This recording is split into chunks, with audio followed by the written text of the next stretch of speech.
अस्सलामुअलैकुम दोस्तों, आज की इस वीडियो में मैं आपको इजी पैसा का पासवर्ड या पिन चेंज करने का आसान तरीका बताऊंगा।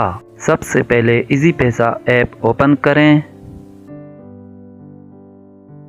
लेफ्ट साइड पर जो 3 लाइन्स दिख रही हैं उन पर क्लिक करें। स्क्रॉल डाउन करें। आपको ये ऑप्शन दिख रहा है सिक्योरिटी प्रीफरेंस, यहाँ पर टैप करें।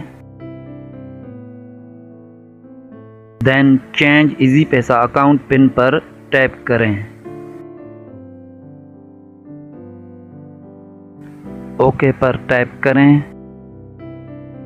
यहाँ पर आपको 3 ऑप्शन मिलेंगे। फर्स्ट वाले ऑप्शन में आप अपना मौजूदा पिन दर्ज करेंगे, इसके बाद सेकंड ऑप्शन में नया पिन दर्ज करेंगे और थर्ड वाले ऑप्शन में दोबारा कंफर्म करेंगे। देन चेंज पिन पर क्लिक कर दें तो इस तरह आपका पासवर्ड चेंज हो जाएगा। वीडियो को लाइक करें, चैनल को सब्सक्राइब करें। शुक्रिया।